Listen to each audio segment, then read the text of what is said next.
fi zillih yauma la zilla illa zilluh, yaitu 7 golongan yang nanti kelak di padang mahsyar Allah naungi.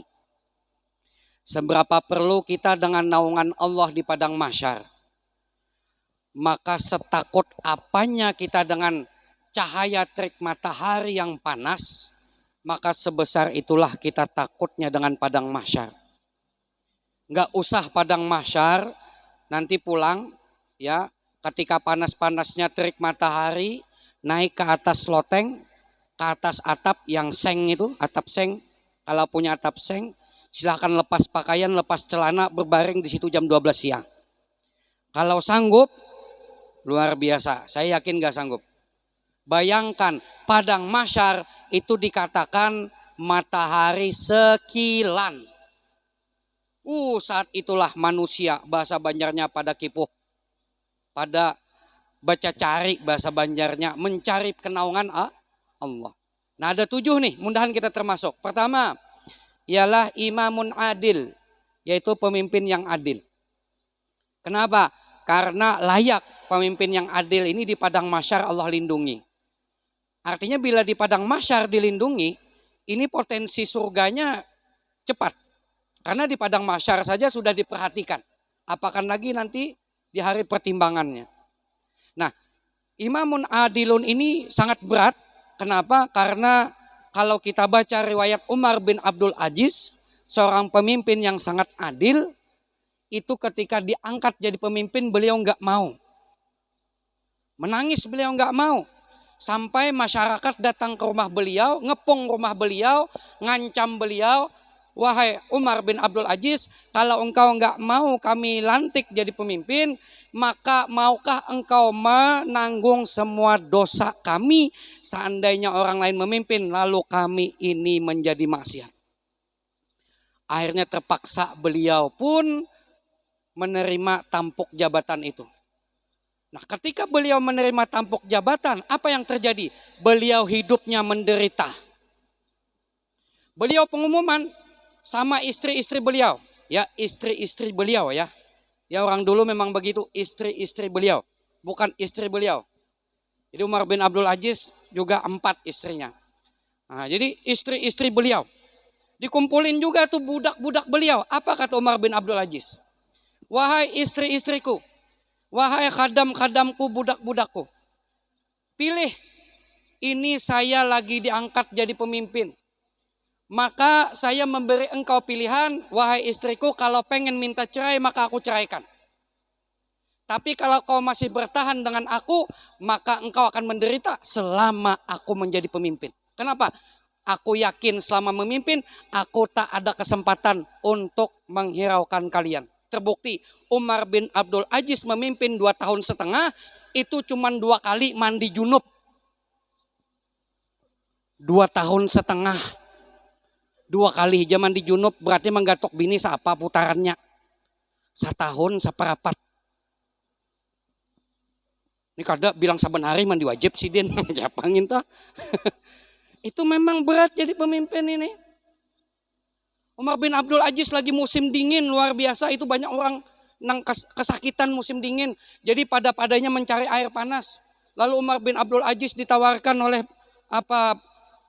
pegawai istana, ditawarkan apa? Ditawarkan mandi air panas. Apa kata Umar bin Abdul Aziz? Minta maaf saya nanya.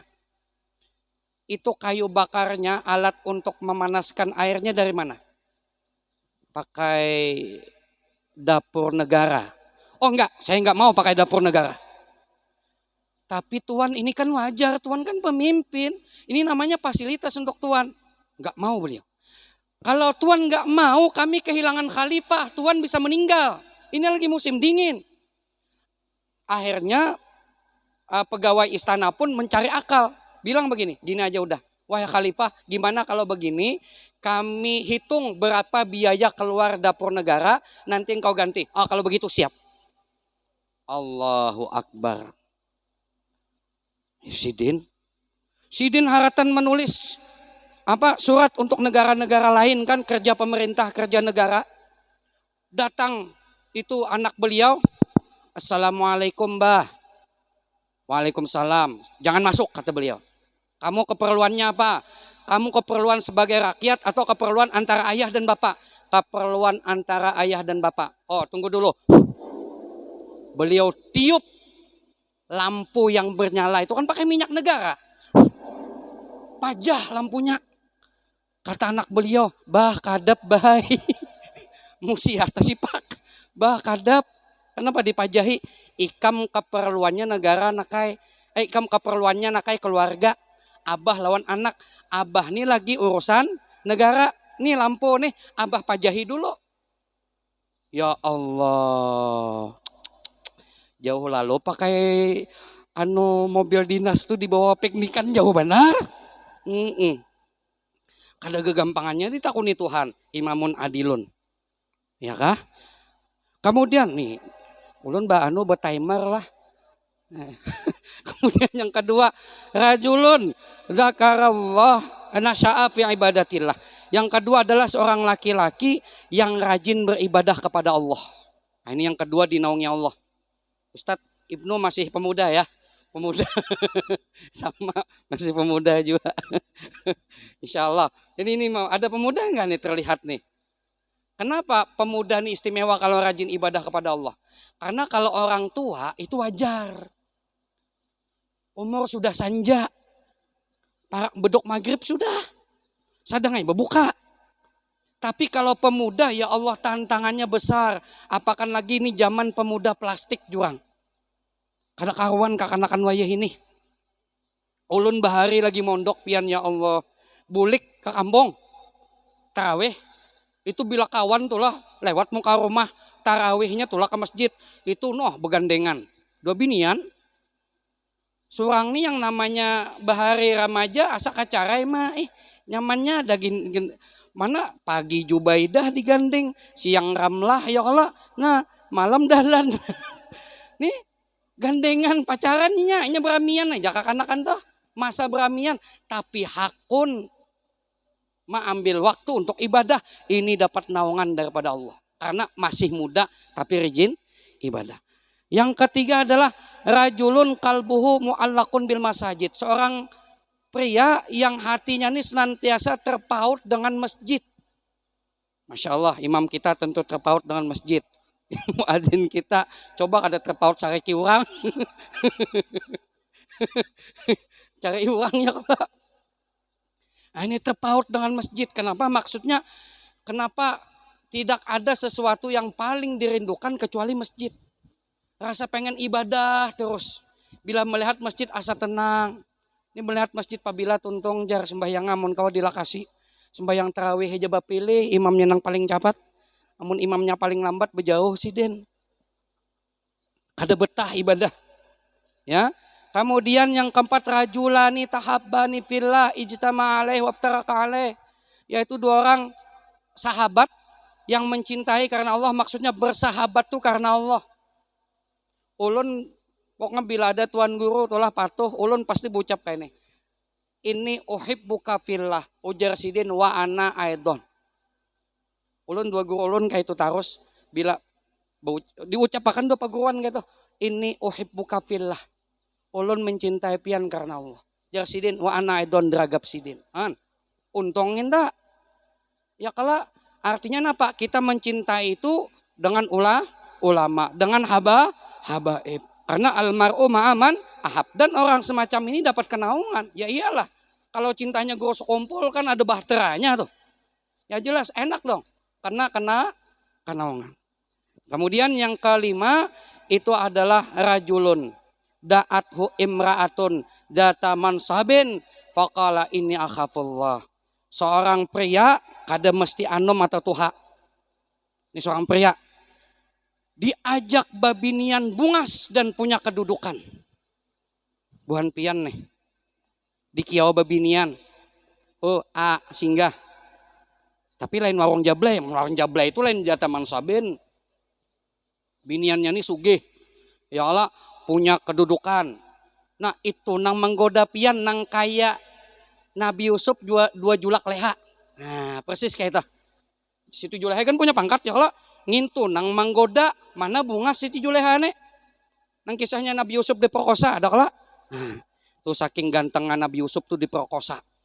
Lu yakin di sini kada pernah diperkosa binian mang. Artinya belum ganteng lagi. Saking gantengnya itu Nabi Yusuf. Tapi Nabi Yusuf akhirnya alhamdulillah terhindar daripada zina walaupun banyak ceritanya itu. Kemudian yang keenam adalah rajulun tasaddaqa bisadaqatin, yang bersedekah dengan satu sedekah. Fa'akhfaha, dia sembunyikan. Hatta la ta'malu ma tunfiqu yaminuhu, hatta la ta'malu shimaluhu ma tunfiqu yaminuhu, sampai kada tahu tangan kiri yang telah disedekahkan tangan kanan. Nah ini bisa pian umpat dengan tuh celengan lewat, jangan dicelengi. Ya kalau lah, atau nang bagus lagi celengan lewat pian kada meherani. Tapi pas orang sunyi pian buati langsung bakabot duitnya. Nah, ini orang yang menyumbang sembunyi-sembunyi. Nah, ini dapat kenaungan di hadapan Allah Subhanahu wa taala di padang mahsyar. Dia enggak beritahu. Dia sembunyi-sembunyi. Seperti siapa? Imam Ali Zainal Abidin. Itu ketika meninggal dunia, itu tetangganya heboh. Hebohnya bukan karena beliau meninggal. Hebohnya enggak ada lagi yang gantungin sembako plus uang di muka rumah masing-masing. Akhirnya mereka curiga. Sejak Imam Ali Zainal Abidin meninggal, kenapa enggak ada lagi sembako ya? Yuk kita tanya anak beliau. Setelah ditanya, ya memang yang ngasih sembako setiap rumah itu adalah ayah saya. Dan setiap tengah malam beliau diam-diam. Dan beliau enggak cerita. Karena beliau sudah meninggal, saya ceritakan. Seperti itu, luar biasa. Orang enggak ada yang tahu. Kemudian yang terakhir, ini adalah rajulun dzakarallah khalian fafadat aina. Jadi seorang laki-laki yang mengingat Allah di keheningan malam, di kesendirian, lalu berceceran air matanya. Apa yang dia ingat? Masa lalunya, ya Allah ampuni dosa saya. Ya Allah terima amal ibadah saya. Jadi orang yang sekalipun dia berdosa tapi dia menangis karena Allah, maka setiap aliran air matanya itu yang dia lalui itu diharamkan api neraka menyentuhnya. Oleh karena itu orang semacam ini layak mendapat kenaungan daripada Allah. Nah ini mudah-mudahan kita orang yang gampang menangis. Alhamdulillah Ustadz ulun termasuk orang yang menangis. Bila bulik ulun melihat bini menangis. Bila melihat bini menangis. Asa sedih Ustadz aja. Melihat bini orang titik tiur. Melihat bini seorang titik banyu mata. Ya itu lain. Ini karena Allah. Ini saja yang dapat saya sampaikan. Ulun banyak-banyak minta ampun, minta maaf, minta halal, minta ridho. Bila dalam penyampaian ada salah kata atau salah ucap. Hadanallah wa iyyakum ajmain. 14 menit sedangailah. Assalamualaikum warahmatullahi taala wabarakatuh. Taqabbalallahu minkum.